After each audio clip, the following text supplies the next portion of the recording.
Sveiki! Gyvenant Vokietijoje, anksčiau ar vėliau išgirsite žodį Elster. Daugeliui tai atrodo sudėtinga ir baugu. Šiame vaizdo įraše paprastai paaiškinsiu, kas yra Elster ir kam jis reikalingas. Elster tai oficialus Vokietijos mokesčių portalas. Per jį galima pateikti mokesčių deklaraciją, siųsti duomenis mokesčių inspekcijai, gauti svarbius pranešimus.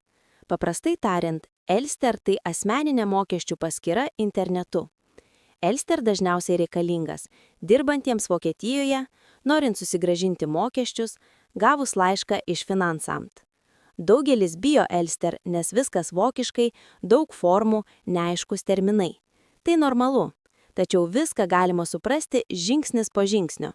Kitose vaizdo įrašuose parodysiu, kaip užsiregistruoti Elster, kokių duomenų reikia. Jei vaizdo įrašas buvo naudingas, užsiprenumeruok kanalą ir parašyk komentaruose, kokios papildomos informacijos norėtum sužinoti.